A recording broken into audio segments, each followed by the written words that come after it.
often hear about the privilege that I'm supposedly blessed with because I came into this world lacking melanin.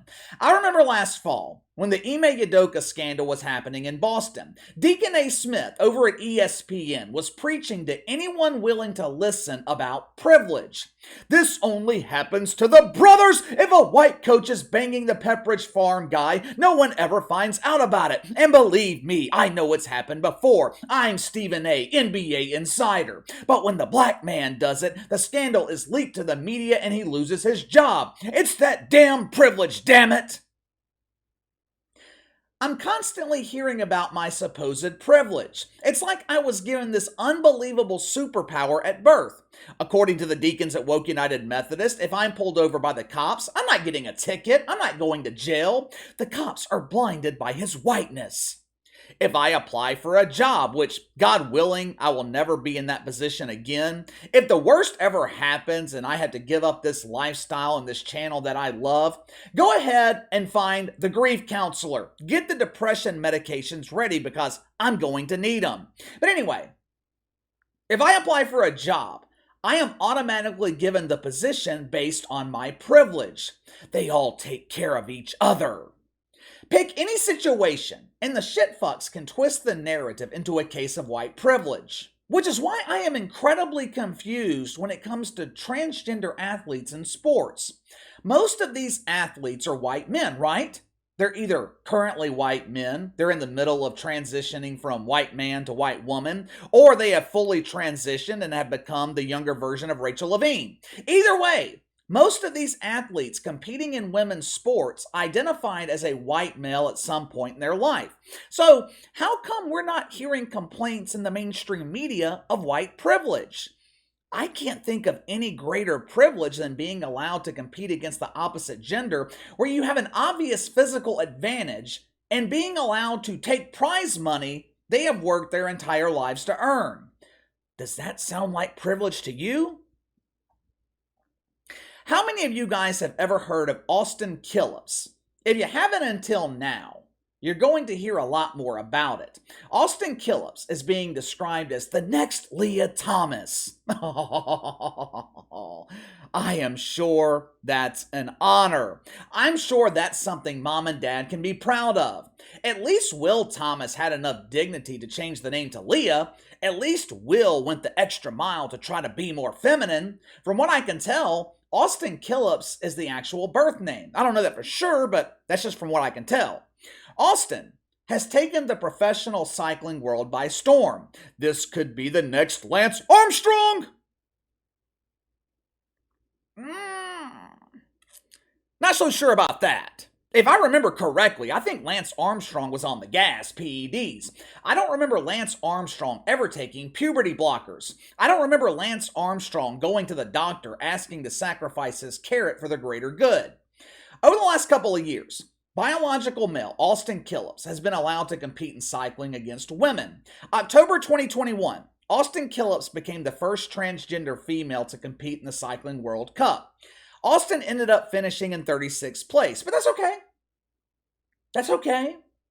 According to an interview from October 2021, this was just a learning curve. I have never competed against women before. I'm used to being turned down by women. I will be back and I will dominate! Last weekend, that is exactly what Austin Killips did. Dominate. And look. It is not just Austin who's taking advantage here. Back in December, cycling champion Hannah Arensman, I hope I'm pronouncing that name right. This is not one of those cases where I'm mispronouncing the name on purpose because I feel like they haven't earned the honor of proper name pronunciation. This is one of those instances where I'm just bad with names. Back in December, 35-year-old Hannah Arensman decided to retire after her race. She made the official announcement of her retirement back in March. She competed in the UCI Cyclocross National Championship, finished in 4th place. It's pretty good, right? I'm sure Hannah would have felt the same way, but there was just one little problem, one tiny little problem. The 3rd place finisher was a biological male. The 5th place finisher raced with the assistance of a propeller. Hannah Arensman didn't feel like it was right. She didn't train her entire life to compete against dudes. God didn't bless her with a propeller hooked to a nitrous booster in her pants. Hannah only has the benefit of her 2 legs. She trained her entire life to compete against other birthing persons who only had the 2 legs, not the third. Hannah Arensman was so disgusted with where the sport of cycling was headed, she just threw in the towel. She quit.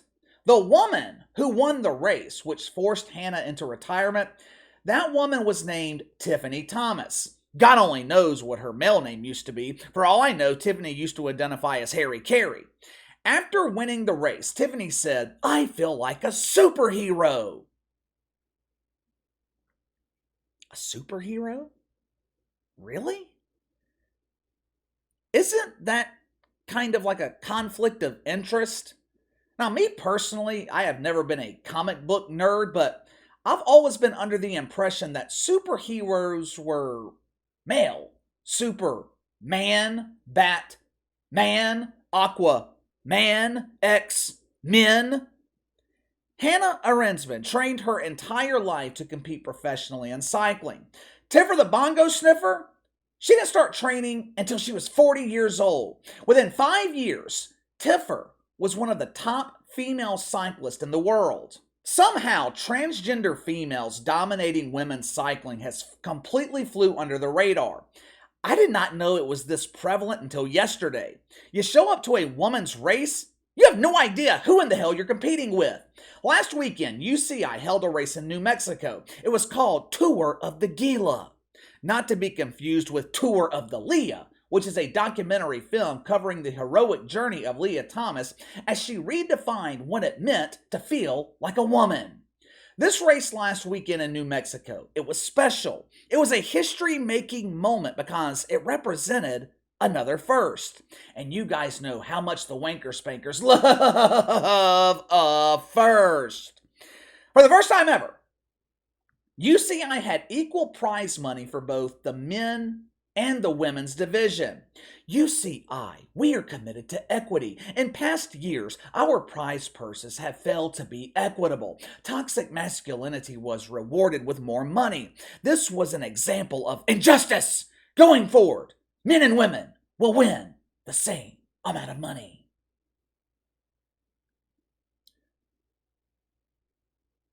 Equity?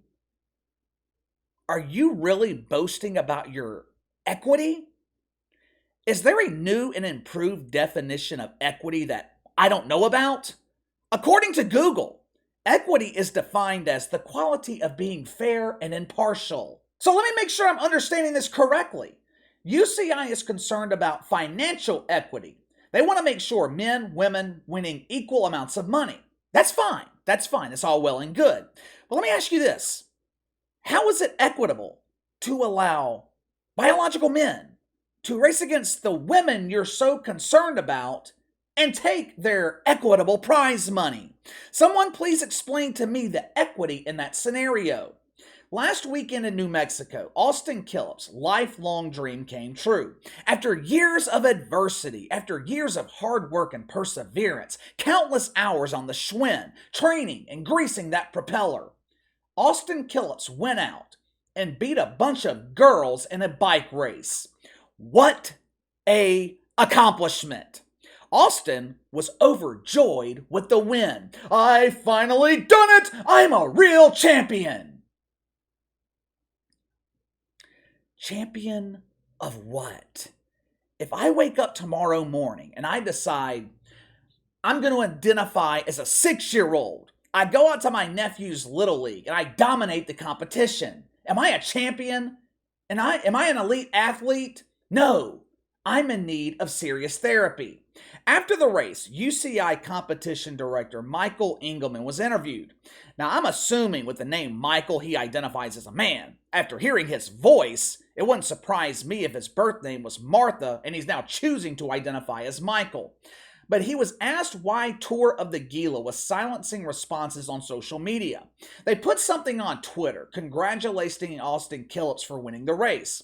When asked why they were silencing feedback, Michael Engelman said something to the effect of, I don't want to silence free speech, but some of these comments were hateful and inappropriate.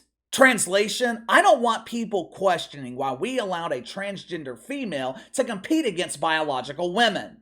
Michael Engelman was asked why he allowed Austin Killips to compete in this tournament.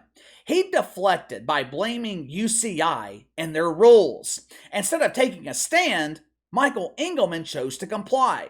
And look, he wasn't the only one choosing compliance. The biological women who competed in that race, they're just as guilty. Second and third place finishers, they had zero problem competing against Austin Killips.